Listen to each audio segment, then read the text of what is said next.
దగ్గర చాలా విద్యలు ఉన్నాయి. హోటల్ ఏరియా గారు చెప్పింది కదా, అంతా కరెక్టే. ముండ దగ్గర చాలా తెలివితేటలు ఉన్నాయి. అమ్మా బాబు గారిని చిల్లర డబ్బులు అడిగితే చినిగిపోయిన 10 రూపాయల నోటు చేతిలో పెట్టాడే, అయినా బాబు గారు చెయ్యి బంగారం చెయ్యమ్మా. తప్ప దాన ధర్మాలు చేసే చెయ్యి పచ్చవాతం వచ్చి పడిపోయినా ఆ టయానికి అట్లా బాబు గారు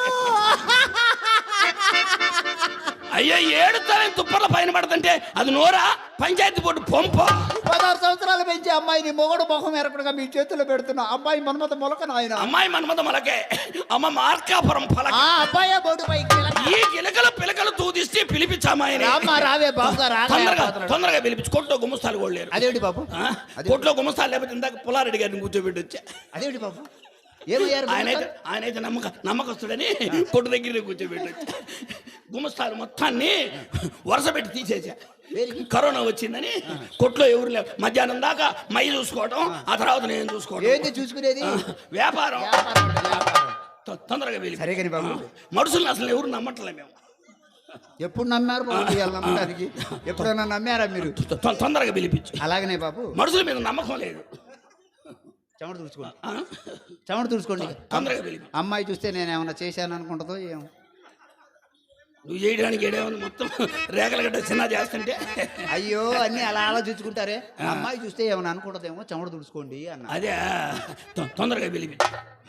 సరే కానీ బాబు, ఎన్ని రోజుల నుంచో మిమ్మల్ని ఒక్క మాట అడగాలనుకుంటున్నాను. అడుక్కోనికి ఇబ్బంది ఏమిటి? పెద్ద శెట్టి పెళ్లి కానుంచి మొత్తం జీవి సత్రం దాకా అడుక్కోనికి ఇబ్బంది లేదు.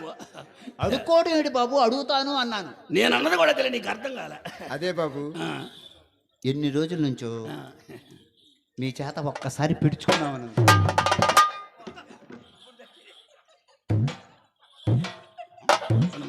అయ్యో మన ఖాళీ ఉంటలేదు, మై చేత పెట్టిస్తావా? అయ్యో మీరు అపార్థంగా ఆలోచించారు బాబు. మీ చేత 14 కేజీలు వడ్రానం పిడుచుకుందాము అనుకున్నా. ఎన్ని కేజీలు? 14 కేజీలు. అడుగు పెట్టి అరగంట కాలం వెళ్ళి అమ్మ కడుపులో మాట ఆ 14 కేజీలు వడ్రానం పిలిపించామాయన మనిషిని అర్థం చేసుకోండి. అయ్యో నేను ఏమోని అనుకున్నా, ఏయో 2 ఫ్యాన్లో ఫోన్లో పిలుచుకున్నాను, ఎండాకాలం వస్తుంది అనుకున్నా. ఏదో మాయ మాటలు చెబుతున్నాను. అది కాదు తప్ప, ఇంత సరిగా ఉంటే ఏసీ ఎందుకు? 2 ఫ్యాన్లు ఉంటే సుమారు గాలి వస్తుంది. ఆయన ఏజే బిగించేవాడు కదా. ఎవరిని చెప్తే? పుల్లారెడ్డి గారు చెబితే ఇట్లాంటి పనులు బ్రహ్మాండంగా చేపిస్తాడు. అవునా? అయినా రేగల గడ్డ చిన్న వల్ల అతను ఏదో 4 ఫ్యాన్లు బిగించేవాడు. వాళ్ళు ఎవరు అక్కర్లేదు ఆయన. మొన్న మీ నాన్నగారు వచ్చారు బాబు ఇక్కడికి. ఎవరు? మయ్య. అవును, పెద్ద శెట్టిపల్లి మయ్య రాడే. ఆదివారం రోజు వచ్చాడు. అది గుమస్తా లేకపోయింటారు, మయ్య వచ్చి ఉంటాడు బాధ్యుల కోసం. అవును, నేను వాకిట్లో కూర్చొని ఉండా. లతప్ప ఏమిటి వాకిట్లో కూర్చొని ఉండవు అని పలకరించాడు. మయ్య మనిషి కనబడితే ఎవరినైనా పలకరిస్తాడు, ఆడవాడు కనబడితే ఎక్కువగా పలకరిస్తుంటాడు. అవును బాబు, ఏమి లేదు బాబు గారు, ఇంట్లో గాయాలు దోటలేదు, పోస్తుంటే వచ్చి వాకిట్లో కూర్చున్నాను అన్న. గాయాల పోతే ఎవరైనా చేసేది ఏముంటుంది? ఆ మాటకు మీ నాన్నగారు ఏమన్నారో తెలుసా? లతప్ప నువ్వేం బాధపడబాక, ధైర్యం చెప్పడం. మయ్య కడప జిల్లాలో నెంబర్ 1. అవును బాబు, లతప్ప నువ్వేం బాధపడబాక, అబ్బాయి చేత 2 ఫ్యాన్లు పంపిస్తాను, బిగించుకోమన్నాడు.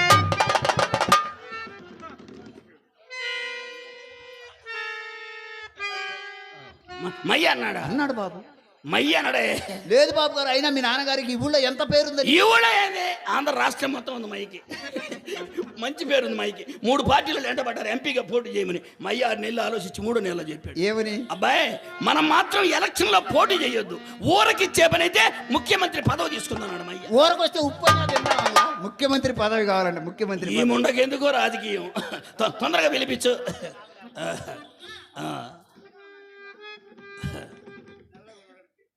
నలుపులతో మనకేం పనే? మనకు కావాల్సింది మొత్తం తెలుపులతోటేనమ్మా. నా మాట వినవే, కన్న తల్లిని చెప్తున్నా. నా మాట ఏందమ్మాయి అంటుంది? అదే నాయన, సుబ్బారావు గారు ఎర్రగా బుర్రగా నైసుగా నాజుగా ఉంటారు అని అంటుంది. నైసుగా నాశ అనుకున్నావా? కోస్తా వ్యాపారస్తుడు ఎక్కడైనా ఎర్రగా ఉంటాడే, వ్యాపారం ఈడు కదా. సరే కాని బాబు, అడిగారు కాబట్టి చెప్తున్నా. తమరు నల్లకుంటానికి కారణం చెప్పండి. ఇనపు పెట్టె నలుపు, ఇంపు సిరా నలుపు, గజము బద్ద నలుపు, అన్ని నలుపులేనే. ఈ నలుపు చేయటంటున్నావే. యదుమాధవుడు నలుపు, వెంకటేశ్వరుడు నలుపు, యముడు నలుపు, యముడు నలుపు, వాటి నలుపేనా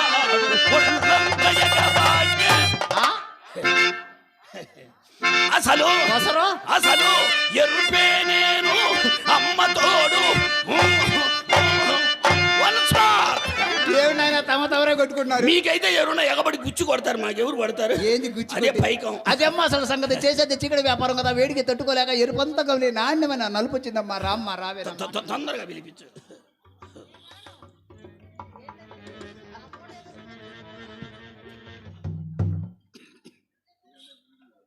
ఏది లేదు అమ్మాయి, ఏది వచ్చిపోయింది కదా బాబు గారు. ఇప్పుడు అమ్మాయి వచ్చిపోయింది. అమ్మాయి ఇట్లాంటి మాయ మాటలు చెప్పాకండి ఎవరు. మనుషుల్ని ఇచ్చేయి బాగానే. అదేంటి బాబు, అమ్మాయి ఇప్పుడు వచ్చిపోలేదా? ఎప్పుడు వచ్చిపోయింది? సరే ఈసారి పిలుస్తాను.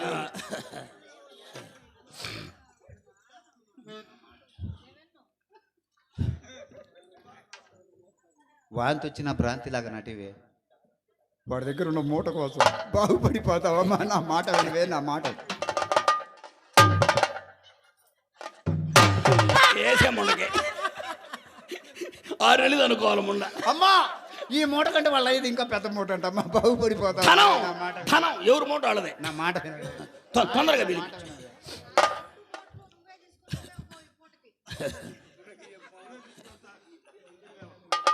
ఆ 2 మూటలు నేను తీసుకుంటానంటే వాడు వస్తాడంటే మన ఇంటికి. వాడు వచ్చిందే మీకోసం అమ్మ, నా కోసం వచ్చి. వాళ్ళు అయ్యి వచ్చినడితే నా కోసం వచ్చేవాడు. వీడు వచ్చాడు కాబట్టి నీ కోసమే. నా మాట వినమ్మా, కన్న తల్లిని చెప్తున్నాను. అయినా నువ్వు భయపడాల్సిన పనే ఉంది. అసలు నువ్వు భయపడాల్సిన పనే లేదే. వీళ్ళు అయ్యే నన్నేం చేయాల, వీడు మాత్రం నిన్నేం చేస్తాడు? కన్న తల్లిని చెప్తున్నాను, నా మాట విన. మయ్యకి అంత మంచి పేరుందన్నమాట.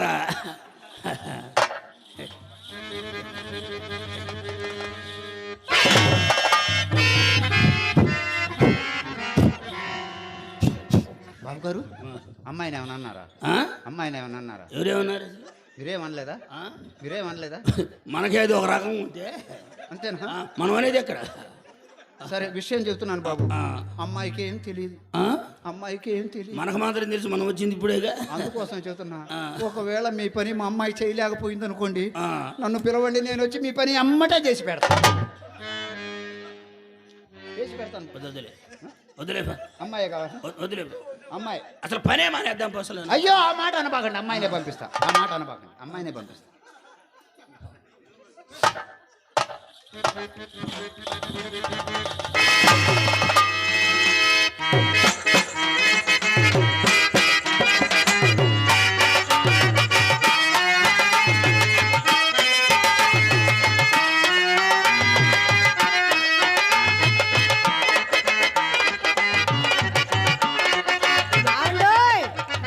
సుబ్బారావు గారు, అక్కడేదో మా అమ్ముంది కదా అని మనసుని కాస్త సందేహించి దూరంగా ఉంటుంటే, అబ్బా కాలు కదల్పరేమండి.